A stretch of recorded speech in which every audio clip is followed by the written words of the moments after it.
Hello students, last lecture में हम लोगों ने कूलम्स लॉ के न्यूमेरिकल्स किए थे which were basically based on superposition principal.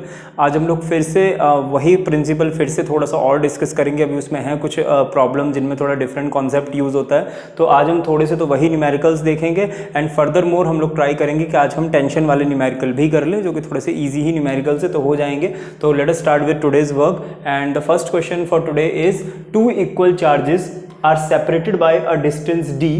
A third charge placed on the perpendicular bisector at x distance from the center. When will it experience maximum coulomb force? Okay, तो ये देखो situation क्या है कि हमारे पास दो चार्जेस हैं, ठीक है, दोनों सेम है, तो मैं दोनों को यहाँ पे स्मॉल q मान लेता हूँ, ठीक है। दोनों चार्जेस के बीच में डिस्टेंस d है, दोनों चार्जेस के बीच में डिस्टेंस d है।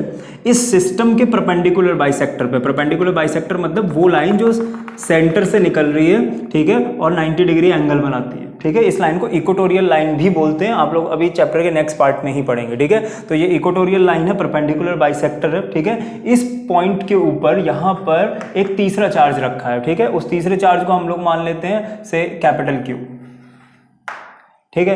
अब देखिए यहाँ पर हमें ये पता करना है इस कैपिटल Q के ऊपर लगने वाला फोर्स मैक्सिमम कब होगा। हम लोग ये अज्यूम कर लेते हैं कि यहाँ से लेकर यहाँ तक जो डिस्टेंस है, O से लेकर इस पॉइंट तक जो डिस्टेंस है वो x है, ठीक है। मैं यहाँ पे ज़्यादा कुछ लिख नहीं रहा बिकॉज अभी मुझे काफ़ी सारे फोर्स बनाने तो बल्कि हो जाएगा। एक इस पॉइंट से लेके O तक ये डिस्टेंस हम लोगों ने x मान लिया, ठीक है। अब देखो हमें फोर्स निकालना है तो पहले चार्जेस को डायरेक्टली जोड़ना पड़ेगा। एक कूलम फोर्स सेंट्रल फोर्स होते हैं, तो ये जोड़ दिया, ठीक है। अब देखो क्या होगा, यहाँ पर इस चार्ज के ऊपर किस डायरेक्शन में फोर्स लगेगा। इसको ये फील होगा कि ये वाला चार्ज इसको इधर धक्का मार रहा है, ठीक है, और ये वाला चार्ज इसको किधर धक्का मारेगा, ये इस तरफ धक्का मारेगा, ठीक है। तो इसको चार्ज नंबर 1 मान लेते हैं, इसको चार्ज नंबर 2 मान लेते हैं, ठीक है। तो F1 देखो किस तरफ लगेगा, मैं यहाँ पे कैपिटल Q भी हटा रहा हूँ, ये अभी ये हुआ F1, ठीक है। और F2 किधर लगेगा, वो इस तरफ, तो ये हो गया F2, ठीक है। अब देखो ये वेक्टर्स है, मैंने आपको पहले भी बताया था, वेक्टर का रिजल्ट निकालना है तो एंगल्स की बहुत ज़रूरत होती है ना। यहाँ पे हमारे पास कोई एंगल नहीं है, तो हमें अपने मन से कुछ अज्यूम करना पड़ेगा and I am going to assume this angle is theta and this is also theta. देखो ये दोनों ट्रायंगल बिल्कुल सेम है, ठीक है ना। ये साइड भी d/2 है, ये भी d/2 है, ये भी x है, ये भी x है, तो ऑब्वियसली ये थर्ड साइड भी सेम होगी। कॉन्ग्रुएंट ट्रायंगल्स है ये थीटा है एंगल, तो ये भी थीटा ही होने वाला है, ठीक है ना। अब ये दोनों एंगल थीटा है, तो यहाँ पे काम करते हैं ना, यहाँ पे x एक्सिस और y एक्सिस बना लेते हैं। तो ये बनी x एक्सिस और y एक्सिस ऑलरेडी मेरा परपेंडिकुलर बाइसेक्टर है, ठीक है। अब एक काम करते हैं, देखो ये एंगल थीटा है तो ये वाला एंगल भी थीटा होगा, ठीक है। सिंपल ज्योमेट्री करस्पॉन्डिंग एंगल्स, ये एंगल थीटा है तो देखो ये वाला एंगल भी थीटा होगा, सेम कॉन्सेप्ट, ठीक है। अब भाई देखो यहाँ पे हमारे पास वेक्टर हैं, एंगल्स हैं, कंपोनेंट्स ब्रेक कर देते हैं, ठीक है। कंपोनेंट ब्रेक करोगे तो देखो क्या आएगा, एंगल के साथ वाला कंपोनेंट क्या होता है, कॉस थीटा, तो ये क्या आ जाएगा F1 कॉस थीटा, ठीक है। और इधर ये वाली साइड क्या आ जाएगी, ये वाली आ जाएगी F1 साइन थीटा, ठीक है। इधर देखो ये इधर जा रहा है, एक कंपोनेंट इसको इस साइड लेकर जाएगा, एक ऊपर लेकर जाएगा, है ना। तो ये वाला क्या आ जाएगा F2 cos थीटा, ठीक है। और ये वाली साइड क्या आ जाएगी F2 sin थीटा, ओके। तो बेसिकली हो क्या रहा है, F1 cos थीटा और F2 cos थीटा ये एक दूसरे को अपोज कर रहे हैं, ठीक है। और F2 sin थीटा और F1 sin थीटा ये ऐड हो रहे हैं, ठीक है। नाउ F1 और F2 ये इन सबको ऐड करने से पहले भाई आपको F1 और F2 की वैल्यू भी तो निकालनी पड़ेगी। तो let us find out the value of F1 and F2। तो सबसे पहले F1 निकालते हैं, तो आपको फॉर्मूला पता है 1/4 पाई एप्सिलॉन नॉट, उसकी जगह मैंने लिखा है स्मॉल k, ठीक है। Q1 Q2, what is Q1, that is your small q, what is Q2, that is your capital Q। अभी लिख लेते हैं यहाँ पे कैपिटल Q, ठीक है। तो this is your Q1 Q2 upon r square, what is the distance here. अब देखो ये डिस्टेंस कुछ है नहीं तो मैं इसको r अज्यूम कर लेता हूँ, ये r है तो ये भी r होगा, ठीक है। तो ये डिस्टेंस r हो गया तो अपॉन r स्क्वायर, ठीक है। अब इधर से आ जाते हैं F2 क्या होगा, F2 is equals to k Q1 Q2 upon r square, ठीक है। दोनों डिस्टेंस बराबर है, मैंने आपको बताया था एंगल भी बराबर है क्योंकि ये एकदम कॉन्ग्रुएंट ट्रायंगल्स बन रहे हैं, ठीक है। तो अगेन ये कॉन्ग्रुएंट ट्रायंगल्स हैं और आइसोसेलेस भी हैं, तो आप चाहे जैसे मर्जी इनको समझ सकते हैं, ठीक है। अब यहाँ पे देखो बेटा हुआ क्या है, ये F1 और F2 तो इक्वल आ गए, ठीक है। तो हम यहाँ पे क्या बोल सकते हैं, that F1 is equals to F2 is equals to F, let us suppose that, ठीक है। तो अब होगा क्या यहाँ पर, ये F1 cos थीटा और F2 cos थीटा ये तो एक दूसरे को कैंसिल आउट कर देंगे, ठीक है। हमारे पास जो टोटल फोर्स आएगा वो क्या आएगा, टोटल फोर्स आएगा जो हमारे पास वो आएगा F1 sin theta plus F2 sin theta which is basically equals to 2F sin theta,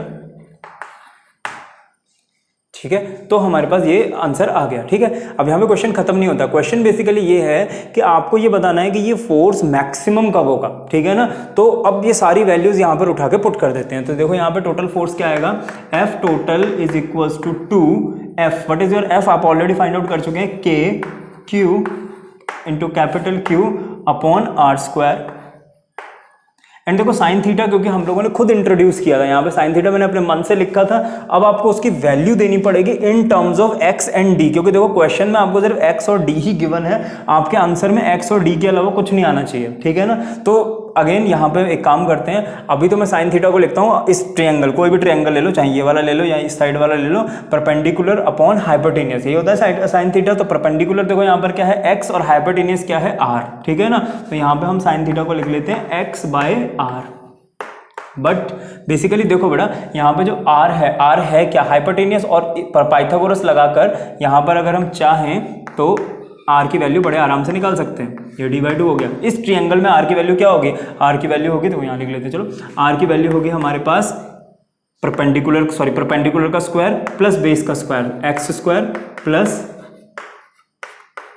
d square का अंडर रूट, तो अंडर रूट को मैं लिख देता हूँ यहाँ पे पावर 1/2, ये हो गया r की वैल्यू, ठीक है। अब ये r की वैल्यू इसमें पुट कर देते हैं, तो देखो हमारे पास क्या आएगा, 2KQ capital Q x upon r की पावर 3, और यहां से क्या आ जाएगा x square plus d square by 4, r की पावर 3 तो ऑलरेडी थी, 1/2 हमारी आ गई, तो ये हो गया 3/2, ठीक है। नाउ देखो अब ये हमारे पास फोर्स आया है, बट क्वेश्चन में हमसे फोर्स नहीं पूछा गया, क्वेश्चन में हम लोगों से क्या पूछा है कि ये फोर्स मैक्सिमम कब होगा। मतलब हम देखो x कहीं पर भी चार्ज रख सकते हैं ना, x तो कुछ भी हो सकता है, यहां रख दूं, यहां रख दूं, यहां रख दूं, यहां नीचे भी रखा जा सकता है। आपसे बोला गया है कि x की वो कौन सी वैल्यू होगी जब ये फोर्स क्या हो जाए, मैक्सिमम हो जाए। तो फिजिक्स में जब भी ये मैक्सिमम और मिनिमम पूछे जाते हैं, हम लोग उस गिवन वेरिएबल को डिफ्रेंशिएट करते हैं, ठीक है, डिफ्रेंशिएट करते हैं, एंड देन उस जो रिजल्ट आता है डिफरेंशिएशन का उसको रखते हैं 0 के बराबर, ठीक है। अगर 0 के बराबर रखा और फिर एक वैल्यू निकालेंगे उस वेरिएबल की, वो वैल्यू या तो मिनिमम वैल्यू होगी या मैक्सिमम होगी, ठीक है। अब मिनिमम होगी या मैक्सिमम होगी ये कैसे पता चलेगा, एक बार फिर डिफरेंशिएशन करते हैं, ठीक है। दोबारा डिफरेंशिएशन यानी डबल डेरिवेटिव लेने पे आंसर अगर नेगेटिव आता है तो वो मैक्सिमम मानी जाती है, और पॉजिटिव आता है तो मिनिमम मानी जाती है। मगर यहां पर see the problem is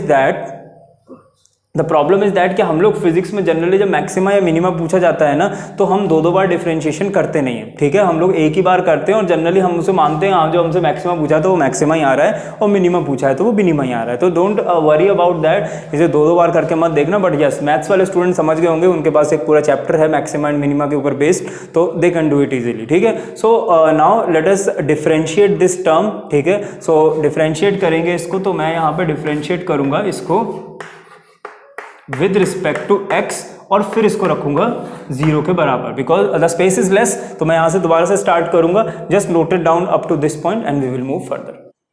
so this was our expression for the total force, ठीक है।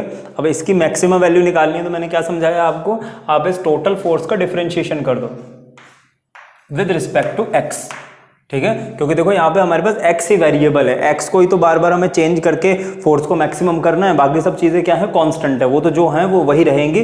तो आपको डिफरेंशिएशन किसके विद रिस्पेक्ट करना है, x के विद रिस्पेक्ट करना है। तो यहाँ पे डिफरेंशिएट कर देते हैं विद रिस्पेक्ट टू x, और अगर मैक्सिमा की कंडीशन लानी है तो ये डिफरेंशिएशन किसके बराबर रखनी पड़ेगी, 0 के बराबर रखनी पड़ेगी, ठीक है। तो अब इसका डिफरेंशिएशन करते हैं। तो पहले तो देखो मैं सबसे पहले इसको सिंप्लीफाई कर लेता हूँ, ये जितने भी कांस्टेंट हैं ये सब डिफरेंशिएशन से बाहर निकलेंगे, और बाहर निकलने के बाद ये इधर चले जाएंगे और 0 से मल्टीप्लाई होकर खत्म हो जाएंगे, ठीक है। तो हम इसको थोड़ा सिंप्लीफाई कर लेते हैं। हम यहाँ पे इसको लिखते हैं x upon x square plus d square by 4 की पावर 3/2 का डिफरेंशिएशन करना है हमें विद रिस्पेक्ट टू x, ठीक है।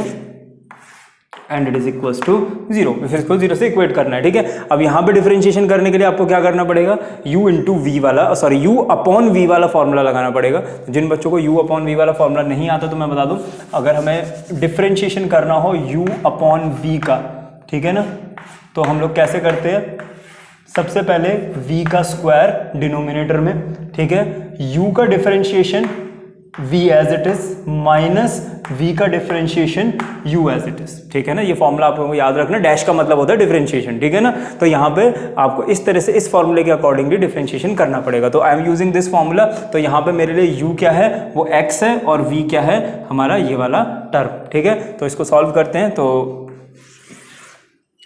सबसे पहले यहाँ पर हम लोग स्पेस देखते हैं, सबसे पहले v का स्क्वायर कर देते हैं, ठीक है। स्क्वायर करेंगे तो 2 से 2 कैंसिल आउट हो जाएगा, हमारे पास क्या बचेगा, x square plus D square by 4 की पावर 3/2 का स्क्वायर करेंगे तो 2 से 2 कैंसिल आउट हो जाएगा, ठीक है। फिर करते हैं u का डिफरेंशिएशन, तो x का डिफरेंशिएशन क्या होता है 1, तो यहाँ आ जाएगा 1।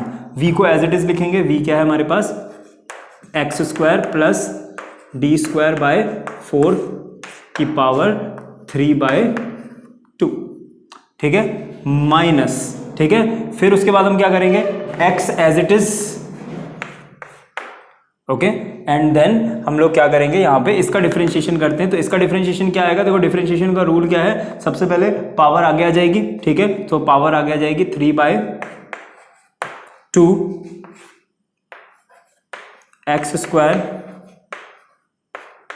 Plus D square by 4 and then power में से 1 माइनस करेंगे, तो 3/2 माइनस 1 इज 1/2, तो मैं डायरेक्टली लिख रहा हूँ। एंड अगेन डिफरेंशिएशन में यहाँ पे एक्स स्क्वायर का डिफरेंशिएशन फिर से होगा, ठीक है ना, एक्स स्क्वायर का फिर से होगा, वैसे होगा तो इसका भी, पर ये कांस्टेंट है तो 0 आ जाएगा। एक्स स्क्वायर का डिफरेंशिएशन क्या आएगा 2x, ठीक है ना, सबको पता है ना। यहाँ पे जितने फंक्शन होते हैं उतनी बार आपको यहाँ पे डिफरेंशिएट करना पड़ता है। तो पहले तो ये होल पावर वाला फंक्शन था, इसको डिफरेंशिएट किया, फिर अगेन एक्स स्क्वायर अपने आप में एक फंक्शन है, उसको फिर से डिफरेंशिएट करना पड़ेगा। ओके, नाउ 2 से 2 कैंसिल आउट हो गया, ठीक है। अब देखो यहाँ पे x इंटू एक्स क्या हो जाएगा, x square is equals to 0 है ये सब कुछ। तो देखो डिनोमिनेटर को तो सीधे ले जाके 0 से मल्टीप्लाई कर देते हैं, यहाँ पे ये 0 आ जाएगा, ठीक है। अब देखो यहाँ पे इसको सॉल्व करते हैं, ये क्या आएगा, x square plus t square by 4 is equals to, ये माइनस है मैं इसको उधर ले जा रहा हूँ तो ये प्लस हो जाएगा। तो यहाँ पे देखो क्या आ जाएगा 3x इंटू एक्स क्या आ जाएगा एक्स स्क्वायर,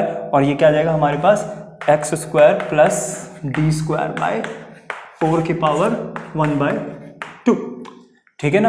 एंड अगेन यहाँ पे पावर 3/2 थी, ये पावर 3/2 थी, ठीक है। अब देखो बेटा ये क्या होगा, इसको ना इधर नीचे लेकर जाओगे, ठीक है, फिर यहाँ पे ये क्या आ जाएगा, पूरी टर्म नीचे आ जाएगी, फिर इसको यहाँ पे देखिए ऊपर जाएंगे तो ये 1/2 पावर माइनस में हो जाएगी, ठीक है। तो 3/2 माइनस 1/2, 3/2 माइनस 1/2 इज 1। तो यहाँ पे बेसिकली मैं इसको डायरेक्ट कट कर रहा हूँ, यहाँ से इसको कट करोगे तो ये पावर क्या रह जाएगी 1 रह जाएगी, ठीक है। तो यहाँ पे अब देखो आपके पास क्या बचेगा, x square plus D square by 4 is equals to 3x square, ठीक है।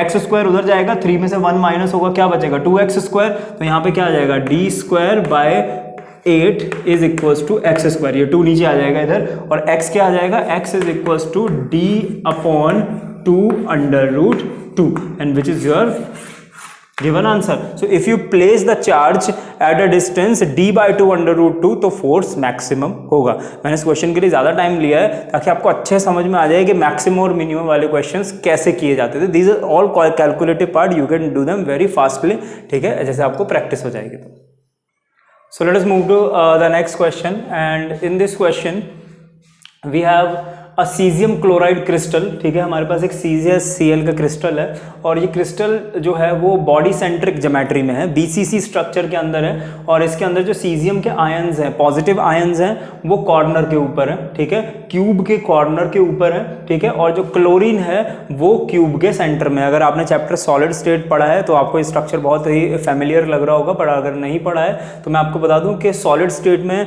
अलग अलग तरह के जो आयंस होते हैं वो अलग अलग शेप एंड ज्योमेट्री में रहते हैं, हैं, ठीक है। ये उन्हीं में से एक ज्योमेट्री है, बॉडी सेंट्रिक ज्योमेट्री, जिसके अंदर एक तरह के आयंस क्यूब के कॉर्नर पे होते हैं, ठीक है, इसको यूनिट सेल बोलेंगे, ठीक है। एंड और एक जो हमारा सेल है यानी जो नेगेटिव आयन है वो क्यूब के सेंटर के अंदर है, ठीक है। आप लोगों से क्वेश्चन में क्या पूछा गया है कि क्लोरीन के ऊपर जो ये कॉर्नर पे 8 सीजियम के जो आयंस हैं वो कितना फोर्स लगाएंगे, तो आपको ये कैलकुलेट करना है, डायग्राम क्वेश्चन में गिवन है, ठीक है। तो लेट अस कैलकुलेट ये कैसे कर सकते हैं हम लोग। तो इसके लिए आपको थोड़ा सा 3D विजुअलाइजेशन करना पड़ेगा, ठीक है। यहाँ पर ये क्यूब है, तो लेट अस सपोज ये जो हमारा ब्लैक बोर्ड है, दिस इज 1 2 3 4, 1 2 3 एंड 4, ठीक है। और इसके सामने, ठीक है, इसके सामने वाली जो दीवार है, ठीक है, विच इज बेसिकली 5 6 7 8, ठीक है। तो आप दो दीवारें मान लीजिए एक दूसरे के आमने सामने, और वो आपके लिए क्या है, ये क्यूब की इमेजिनेशन आपका कमरा दे देगा, ठीक है। अब यहाँ पे बेटा हम लोगों को क्या करना है, डायगोनल्स बनाने हैं। डायगोनल्स क्यों बनाने हैं, बिकॉज फोर्स कैलकुलेट करना है, ठीक है। तो फोर्स कैलकुलेट करने के लिए हमें क्या करना पड़ेगा, 1 पॉइंट, सॉरी 2 पॉइंट अगर ये है तो 2 पॉइंट से सेंटर तक आना पड़ेगा, ठीक है। 1 पॉइंट से सेंटर तक आना पड़ेगा, ठीक है। तो जब ये 1 पॉइंट से मैं इधर सेंटर तक आऊंगा, ठीक है, और ये वाला जो पॉइंट है हमारा पॉइंट नंबर 7 वो सेंटर तक आएगा, तो दोनों मिलकर पूरा डायगोनल कंप्लीट कर देंगे, ठीक है। तो सबसे पहले आपको ये समझना होगा कि ये क्यूब है, सारे जितने पॉइंट है 1 2 3 4 5 6 7 8 उनका डिस्टेंस क्लोरीन तक सेम है, ठीक है। यानी कि ये जितने भी डिस्टेंस है ना, फ्रॉम 7 to 6 क्लोरीन इस पॉइंट को O मान लेते हैं, तो from 1 to O, 2 to O, 3 to O, ठीक है, 8 to O, ये सारे ही डिस्टेंस सेम है, इनको R मान लेते हैं, ठीक है। क्योंकि सारे ही कॉर्नर्स पे सीजियम के चार्ज है तो चार्ज भी सेम है, ठीक है। आप जब फोर्स कैलकुलेट करेंगे तो F is equals to K caesium positive का जो भी चार्ज होगा, ठीक है, एंड जो भी चार्ज होगा क्लोरीन नेगेटिव का वो अपॉन R²। सभी केसेस में फोर्स यही आने वाला है, ठीक है। यानी कि सारे फोर्स क्या है, एग्जैक्टली सेम है। अब देखो इसका आंसर आएगा, बहुत ही सिंपल है, इसका आंसर 0 आएगा। और 0 देखते हैं कैसे आएगा, कि सपोज करो बेटा ये हमारा पॉइंट नंबर 1 है, इस पॉइंट से एक फोर्स लग रहा है। अब फोर्स की डायरेक्शन देखते हैं, देखो क्या होगी, ये क्लोरीन है, ठीक है, ये क्लोरीन को ये 1 नंबर चार्ज अपनी तरफ खींचेगा, तो फोर्स किस तरफ लगेगा, ऐसे, है ना। यहां से 1 नंबर पॉइंट इसको अपनी तरफ खींचेगा, और 7 नंबर पॉइंट किस तरफ खींचेगा, उस तरफ, ठीक है। यानी एक डायगोनल पे दोनों फोर्सेस ने एक दूसरे को कैंसिल आउट कर दिया। सेम केस होगा इधर, देखो ये वाला फोर्स किस तरफ खींचेगा, 2 नंबर पॉइंट अपनी तरफ खींचेगा और 8 नंबर पॉइंट अपनी तरफ खींचेगा, तो 2 8 को कैंसिल कर देगा, ठीक है, 2 8 को कैंसिल कर देगा, 1 7 को कैंसिल कर देगा, ठीक है। इसी तरह से 5 किसको कैंसिल कर देगा, 3 को, और सारे पेयर्स मिलके एक दूसरे को कैंसिल कर देंगे, और टोटल फोर्स क्या आ जाएगा, 0 आ जाएगा, ठीक है। तो it is just a imagination based question, but AIIMS में आया था, और ज्योमेट्री देख के कई बार लगता है कि पता नहीं कितना डिफिकल्ट क्वेश्चन होगा। So it is quite easy question, आप ऐसे भी कर सकते हैं in 3D visualization, okay. So let us move to this question. This question is important because यहाँ पर जीपी का कॉन्सेप्ट आएगा, एंड इनफाइनाइट लाइन चार्जेस आपको काफ़ी सारी प्रॉब्लम्स में देखने को मिलेंगे इलेक्ट्रोस्टैटिक्स के। सो लेट अस सी कि क्वेश्चन क्या है। In an infinite number of charges each of 1 microcoulomb are placed on x axis with coordinates x is equals to 1 2 4 8 and up to infinity. If the charge of 1 coulomb is kept at origin, calculate the net force on it. Okay, तो let us see कि question ये है कि हमारे पास 1 micro coulomb के charge हैं जिनको हमने नंबर लाइन के ऊपर रख दिया है इस तरह से, यहाँ पर 1 पॉइंट पे, एंड देन 2 पॉइंट पे, देन 4 पॉइंट पे, एंड देन 8 पॉइंट पे, ठीक है। जस्ट पॉइंट इंडिकेटिव है तो ऐसा मत सोचना डिस्टेंस सेम क्यों है, ठीक है, इंडिकेटिव पॉइंट्स हैं, और सभी पॉइंट्स के ऊपर 1 माइक्रो कूलम का चार्ज रखा हुआ है। ओरिजिन के ऊपर एक दूसरा चार्ज रखा है 1 कूलम का। आपको ये बताना है कि 1 कूलम के चार्ज के ऊपर कितना टोटल फोर्स लगेगा। तो बेटा देखो कितना सिंपल है, ये वाला चार्ज भी इधर की तरफ फोर्स लगाएगा, this will be F1, F2 भी इसको इस तरफ ही फोर्स लगाएगा, ठीक है, और इस तरह से जितने भी चार्ज होंगे Fn तक वो सब इसी तरफ फोर्स लगाएंगे। इसका मतलब सबका फोर्स ऐड करना है आपको बेसिकली। तो टोटल फोर्स अगर कोई आपसे पूछेगा तो टोटल फोर्स क्या होगा, इन सब फोर्सेस को ऐड करना है, F1 F2 F3, ठीक है, अप टू n टाइम्स या इन्फिनिटी हमें इनको ऐड करना है। तो ऐड कर देते हैं, बहुत ईजी है। तो टोटल F क्या आएगा, that will be equal to force का फॉर्मूला, ठीक है, क्या होता है 1/4 पाई एप्सिलॉन नॉट, उसकी जगह हम लिखेंगे कांस्टेंट K, Q1 Q2। तो what is your Q1, 1 micro coulomb. 1 micro coulomb is basically 10⁻⁻⁶ coulomb, तो यहाँ पे क्या आ जाएगा 10⁻⁻6 into second charge is 1 into 1 upon इन दोनों के बीच में देखो डिस्टेंस कितना है 1, तो यहाँ पे क्या आ जाएगा 1 का स्क्वायर प्लस सेकेंड केस में k 10⁻⁻6 सेकेंड चार्ज ये भी 10⁻⁻6 है, बट अब डिस्टेंस कितना हो गया 2, तो यहाँ नीचे क्या आ जाएगा इंटू 1/2 का स्क्वायर। ठीक है, थर्ड केस में क्या आ जाएगा k 10⁻⁻6 इंटू 1/4 का स्क्वायर, और इसी तरह से आगे 8 का स्क्वायर आगे चलता रहेगा। ठीक है, अब देखो ऐड करने के लिए क्या करें, सबसे पहले तो देखो कॉमन ले लेते हैं। यहाँ पे k और 10⁻⁻6 कॉमन आ रहा है। ठीक है, मैं k की यहाँ पे वैल्यू पुट कर रहा हूँ, तो f टोटल देखो क्या आ जाएगा तुम्हारे पास 9 इंटू 10⁻9 इंटू 10⁻⁻6 1/1 प्लस 1/4 प्लस 1/4 का स्क्वायर 16, और अगर यहाँ पे अगली टर्म भी लिखते हैं तो 8 का स्क्वायर आ जाता है विच इज बेसिकली 64। ठीक है, अब देखो यहाँ पर क्या होगा आगे, इसका सम कैसे आएगा, यहीं पे जीपी का कॉन्सेप्ट आता है। ये सीरीज जो है वो ज्योमेट्रिकल प्रोग्रेशंस हैं। ठीक है, ज्योमेट्रिकल प्रोग्रेशंस क्या होते हैं, देखो तुम लोगों ने 10th क्लास में अर्थमेटिक प्रोग्रेशंस पढ़े थे, जिसके अंदर हम एक नंबर को जब लगातार ऐड करते रहते हैं तो एक नई सीरीज बन जाती है। जैसे 1 है, 1 में 1 ऐड किया तो 2 बन गया, 2 में 1 ऐड किया तो 3 बन गया, है ना, कॉमन डिफरेंस। यहाँ पर कॉमन मल्टीप्लायर होता है, आप एक नंबर को लगातार जब मल्टीप्लाई करते जाते हैं तो नेक्स्ट नंबर बनता रहता है। जैसे कि ये सीरीज है ना, ये एक जीपी है। ठीक है, देखो अगर हम 1 को 2 से मल्टीप्लाई करेंगे तो 2 आ जाएगा, 2 को 2 से मल्टीप्लाई करेंगे 4 आ जाएगा, 4 को 2 से मल्टीप्लाई करेंगे तो 8 आ जाएगा। तो यहाँ पर 2 इज द कॉमन रेशो जिसको हम लगातार मल्टीप्लाई कर रहे हैं। अब मैं ये सब क्यों बता रहा हूँ, बिकॉज जीपी के सम का एक डायरेक्ट फॉर्मूला होता है और वो आपको याद रखना है। जीपी का सम होता है a/1 - r। ठीक है, ये सम तभी लगेगा जब जीपी इनफाइनाइट होती है। ठीक है ना, इनफाइनाइट का मतलब उसमें कितनी टर्म्स हैं ये हमें नहीं पता, टर्म्स इन्फिनिटी तक जाती हैं। ठीक है, तो तब ये फॉर्मूला लगता है। ए इसके अंदर फर्स्ट टर्म है और आर क्या है, कॉमन रेशो।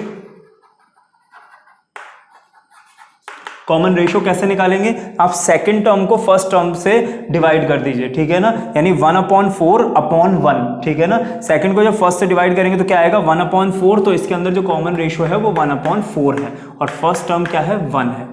ठीक है, अगर आप लोगों को कंफ्यूजन है कि नहीं पता चल रहा है ये जीपी है या नहीं है, तो देखो बेटा बिल्कुल वही तरीका है जो एपी में था। एपी में तुम क्या करते थे, इसका जो इसको माइनस करोगे, फर्स्ट और सेकंड टर्म को जो माइनस करोगे और थर्ड और सेकंड टर्म को जब माइनस करोगे तो आंसर सेम आता था एपी में। यहाँ पे डिवाइड करोगे तो आंसर सेम आएगा। देखो 1/4 और 1 को डिवाइड करो 1 आएगा, 1/16 और 1/4 को डिवाइड करो तो भी 1/4 ही आएगा। ठीक है ना, इधर सॉरी 1/4 को 1 से डिवाइड करोगे 1/4 आएगा और 1/16 को 1/4 से डिवाइड करोगे तो भी 1/4 ही आएगा। कांस्टेंट यहाँ पे आप कोई भी दो एडजेसेंट टर्म्स को डिवाइड करिए तो आपका 1/4 ही आता रहेगा। तो यहाँ से पता चल जाएगा ये जीपी है, इफ यू आर कंफ्यूज। ठीक है, तो आप वहां से देख सकते हैं। तो अब देखो इसका सम निकालना है, सम निकाल लेते हैं। यहाँ पे क्या आएगा, sum is equals to a is your 1/1 - 1/4 which is basically 3/4, तो ये आ जाएगा सम 4/3। ठीक है, तो सम आ गया 4/3, तो यहाँ पे डायरेक्ट वैल्यू पुट कर देते हैं 4/3। तो देखो आंसर क्या आएगा, total force is equals to 9 into 10⁻3। देखो -6 + 9 ये 3 हो जाएगा। ठीक है, एंड देन यहाँ पे इंटू 4/3, 3 से 3 cancel out, it is equals to 4 3 = 12, तो 12 और 10⁻³ न्यूटन। ये टोटल फोर्स क्या आ गया हमारे पास, this much. Okay, so these are the GP based questions, so note it down. So let us take a question. In this question there are 4 point charges, each of plus q are rigidly fixed at 4 corners of a square planar soap film of side A. The surface tension of the soap film is alpha. The system of charges and the planar film is in equilibrium, and this is the condition given to you in which k is the constant and you have to find out the value of n. ठीक है, बहुत ही easy question है लेकिन थोड़ा सा tricky question है, और इस सिचुएशन को हम समझने की कोशिश करते हैं। क्या है वो, ये कह रहे हैं कि हमारे पास एक स्क्वायर है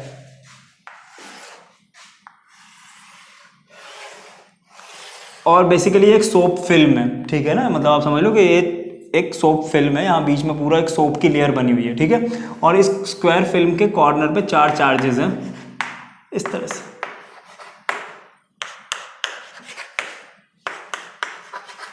ठीक है। और इस स्क्वायर फिल्म का जो साइड है वो a लेंथ की है। और ऑब्वियसली बात है, देखो बेटा, आप लोगों ने 11th क्लास में सोप फिल्म के बारे में पढ़ा था। जो सोप फिल्म होती है वो obviously water and some solvent से बनी होती है, ठीक है, सॉल्यूट होते हैं उसके अंदर कुछ। और सोप फिल्म बेसिकली क्या करेगी, वाटर या लिक्विड की क्या प्रॉपर्टी होती है, सरफेस टेंशन की वजह से वाटर इस फिल्म को किस तरफ खींचेगा, अंदर की तरफ, ठीक है। सरफेस टेंशन की वजह से सरफेस एरिया रिड्यूस होता है, हमेशा चीजें सिकुड़ती हैं, ठीक है। ये सोप फिल्म अपने आप क्या होगी, अंदर की तरफ कॉन्ट्रैक्ट होगी। लेकिन ये जो चार्जेस हैं ये एक दूसरे को क्या करेंगे, रिपेल करेंगे, यानी ये दूर जा रहे हैं, ठीक है। क्वेश्चन में आपको गिवन है कि इन दोनों फोर्सेस के बीच में एक इक्विलिब्रियम सेट हो गया है, यानी कि ये जो इलेक्ट्रोस्टैटिक फोर्स ऑफ रिपल्शन है, ठीक है, और जो इक्विलिब्रियम है दिस सरफेस टेंशन का जो फोर्स है, उनके बीच में एक इक्विलिब्रियम हो गया है। आपको ये बताना है कि अगर ये कंडीशन ट्रू है तो यहाँ पर n की वैल्यू क्या होगी। तो इस कंडीशन के अंदर यहाँ पर देखो हमारे पास सरफेस टेंशन अल्फा है, a साइड है और q चार्ज है और k कांस्टेंट है, तो वो तो आ ही जाएगा, ठीक है। अब देखो इस क्वेश्चन को करने में है क्या, surface tension is a tension, ठीक है ना, और टेंशन लगती है हमेशा लेंथ वाइज, यानी कि स्ट्रिंग्स के अंदर, है ना। तुम लोगों ने क्या देखो 11th क्लास में क्या पढ़ा था, टेंशन हमेशा किस में होती है, स्ट्रिंग्स में होती है। तो अगर आपने यहाँ पे पूरे स्क्वायर को स्टडी किया तो पजल हो जाओगे। हमें क्या करना है, स्क्वायर में एक स्ट्रिंग बनानी है और सिर्फ उस स्ट्रिंग को ही स्टडी करना है, ठीक है ना। तो यहाँ पर मैं क्या करता हूँ, ये वाली साइड ले लेता हूँ, साइड AB, ठीक है। अब यहां से लेकर यहां तक सरफेस टेंशन लगेगी, ठीक है, और कितनी सरफेस टेंशन लगेगी स्ट्रिंग के ऊपर, वो होगी अल्फा, ठीक है। क्योंकि देखो सरफेस टेंशन स्ट्रिंग्स के ऊपर ही लगेगी, है ना। यहाँ पे देखो ऐसी कितनी सारी स्ट्रिंग्स बनेंगी, हर स्ट्रिंग के अंदर जो टेंशन होगी, ठीक है, आप ऐसा समझ सकते हो इमेजिनरी सोप का एक धागा है और उस धागे के अंदर कितनी टेंशन होगी, अल्फा, ठीक है। और अगेन 2 चार्जेस बंधे हैं उस धागे के किनारे पे, तो वो चार्जेस एक दूसरे को क्या कर रहे हैं, रिपेल कर रहे हैं, ठीक है। तो यहां पर इसको आप ऐसे समझ सकते हैं, ये 2 चार्जेस हैं प्लस q और प्लस q, ये एक दूसरे को रिपेल कर रहे हैं और सरफेस टेंशन का फोर्स अंदर की तरफ आ रहा है और इलेक्ट्रोस्टैटिक फोर्स बाहर की तरफ जा रहा है। इक्विलिब्रियम है तो electrostatic force is equals to force of surface tension, ठीक है। अब यहाँ पे सेकंड इंपॉर्टेंट चीज हमें क्या पता होनी चाहिए, सरफेस टेंशन का फॉर्मूला। सरफेस टेंशन का फॉर्मूला क्या होता है, सरफेस टेंशन का फॉर्मूला होता है surface tension is equals to force upon length, ठीक है। यहां पर मैं मान लेता हूं मेरा सरफेस टेंशन का फोर्स है वो FST है सरफेस टेंशन, और लेंथ कितनी है, लेंथ यही होगी a, तो ये a हमारी लेंथ है, दिस लेंथ a, ओके। और अगर इलेक्ट्रोस्टैटिक फोर्स की बात करें, ठीक है, तो यहां पे देखो इलेक्ट्रोस्टैटिक फोर्स निकाल रहे हैं तो इधर भी फोर्स ही निकाल लेते हैं, तो यहां पे क्या आ जाएगा, force of surface tension is equals to a, और देखो सरफेस टेंशन क्वेश्चन में गिवन है अल्फा, तो यहां पे ये आ जाएगा अल्फा, ओके। तो यहां पे सरफेस टेंशन का फोर्स आ गया a into alpha. Electrostatic force क्या आएगा, इलेक्ट्रोस्टैटिक फोर्स यहां पर आ जाएगा, मैं इसको रब कर देता हूं थोड़ा सा, सी इलेक्ट्रोस्टैटिक फोर्स यहां पर आ जाएगा Fe इज इक्वल्स टू, देखो इन दोनों चार्जेस के बीच में कितना फोर्स होगा, K Q1 Q2 upon A square, ठीक है ना। According to our condition both forces are equal, ठीक है, दोनों फोर्सेज इक्वल हैं, तो आप यहां पर क्या लिख सकते हैं, इसको भी अब रब कर देते हैं, इसको नोट कर लेना अगर करना हो तो, ठीक है ना, इसको रब कर देते हैं। सो रब करेंगे तो हम यहां पे क्या लिख सकते हैं, Fe is equals to F of ST, so A alpha is equals to K Q square upon A square, cross multiplication करो, क्योंकि देखो यहाँ पे A की वैल्यू निकालनी है, A को एक साइड करते हैं, बाकी एक साइड ले जाते हैं, तो ये क्या आ जाएगा, A cube is equals to K Q square upon alpha, A क्या आ जाएगा, A is equals to K Q square upon alpha की power 1/3, okay. Now match this expression a k q square by alpha and 1/n की जगह क्या है 1/3, तो basically आपका n क्या आ गया, n is equals to 3, Okay, so this was an integer based question from IIT advanced paper and quite simple question. If you know the concept of these questions तो आप इनको easily कर सकते हैं, and that is why I have told you to study NCERT comprehensively ताकि आपको concept समझ में आए, then you can do each and every question. So these are the question of force which are basically based on superposition. अब आपके सारे इस तरह के questions हो जाएंगे. Okay, so note it down.